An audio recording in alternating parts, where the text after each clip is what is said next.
So, no, I wouldn't say I have a passion for HR. Welcome back to Human Resources for the People. It's a human capital revolution. There's outrage over the return to the office at the federal government. We got to talk about this today. Back in August, the White House was calling on the federal agencies to aggressively execute plans for federal employees to spend more time in the office this fall after years of working from home. And I think that, again, this is a little bit interesting. We'll talk about a couple different points here, but this seems to fly in the face of the climate uh, talks and climate proposals that the administration has had, right?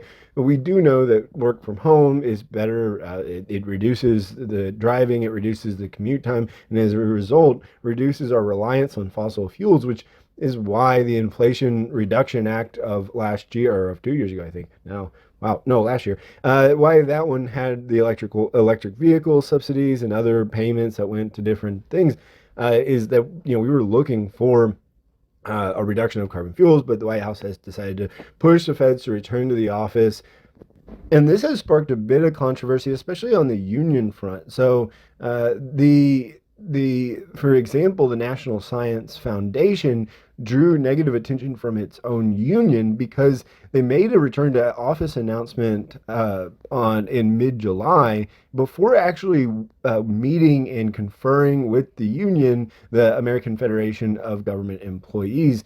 And for clarity here, meet and confer refers to the process by which an employer and a labor union come together to negotiate and discuss various aspects of employment conditions, terms, and other workplace related issues, especially ones that are not covered in the contract itself or fall under management rights. Throughout the meet and confer process, both parties are expected to negotiate in good faith, meaning that they must genuinely attempt to reach an agreement and not engage in unfair or deceptive practices. This process is governed by labor laws, and there are or can be legal requirements for notice, disclosure, and participation. So the National Science Foundation went ahead and just announced it without actually working with the union as required by labor law. This article earlier last year highlights that the federal unions were emphasizing the role of collective bargaining because, frankly, the government counterparts were not actually engaging in meet and confer practices with respect to telework and return to the office, which is another interesting thing. So the Interior Department said they mandated 50% in-office presence for all DC area employees. And so all employees beginning in about a month in the National Capital Region have to work at least 5 days per 2-week pay period. And so they've sort of removed themselves from negotiating from the union with the union at this point. I'm sure that at some point they will do this, but this 50% mandate is specifically with respect to the non-union employees.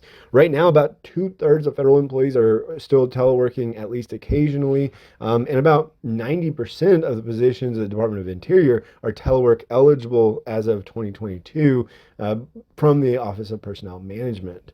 Uh, and so this has obviously drawn a lot of ire from the workers, union, non-union alike, with respect to the return to office. Many people don't want to do it, and many probably can't. Now, this is only for DC area employees, so I suppose they get a little bit of a pass. But it's interesting. I wanted to touch on this to touch on something real quick, which is a rumor that I saw that I don't fully believe in. You can see this. This is from Reddit, and it claims, and again, I'm not entirely sure about the claim, but it claims that at the Department of Labor, it applies to everyone, and they're not even bargaining. If this is true, this is a very great assault. This is a rumor on Reddit, which is what it is. But Department of Labor absolutely has to meet and confer with bargaining unit employees, and union has requested bargaining, but they haven't delayed the RTO. They haven't delayed the return to office. Do I want to know exactly what's happening there, because if the Department of Labor is not bargaining with its customer, the labor unions, who is it bargaining with? And That's what is so troubling about many of these regulations that have come down from the administration is that there has been no bargaining. We can refer back to the mandates that were put into place in 2021 with respect to the employees without bargaining with the labor unions, without having discussions and meeting and conferring.